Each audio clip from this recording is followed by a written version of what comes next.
பின்பு கானானியரின் வம்சத்தார் எங்கும் பரவினார்கள்.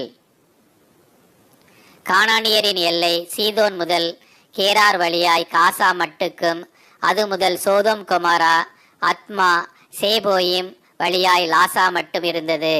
இவர்கள் தங்கள் தேசங்களிலும் தங்கள் ஜாதிகளிலும் உள்ள தங்கள் வம்சங்களின்படியேயும் தங்கள் பாஷைகளின்படியேயும் காமுடைய சந்ததியார். சேமுக்கு பிள்ளைகள் பிறந்தார்கள். அவன் ஏபோருடைய சந்ததியார் எல்லாருக்கும் தகப்பனும் மூத்தவனாகிய யாபேத்துக்கு தம்பியுமாயிருந்தான். சேமுடைய குமாரர் ஏலாம், அசூர், அர்பக்சாத், லூத், ஆராம் என்பவர்கள். ஆராமுடைய குமாரர் ஊத்ஸ், கூல், கெத்தர், மாஸ் என்பவர்கள்.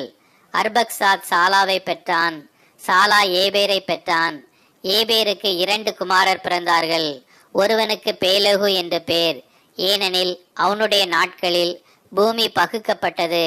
அவனுடைய சகோதரன் பேர் யொக்தான்.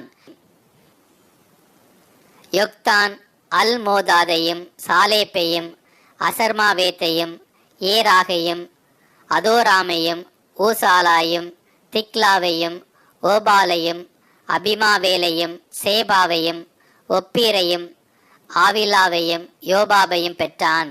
இவர்கள் அனைவரும் யொக்தானுடைய குமாரர்.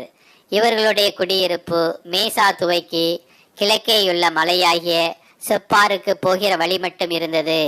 இவர்களே தங்கள் தேசங்களிலும் தங்கள் ஜாதிகளிலும் உள்ள தங்கள் வம்சங்களின்படியேயும் தங்கள் பாஷைகளின்படியேயும் சேமுடைய சந்ததியார்.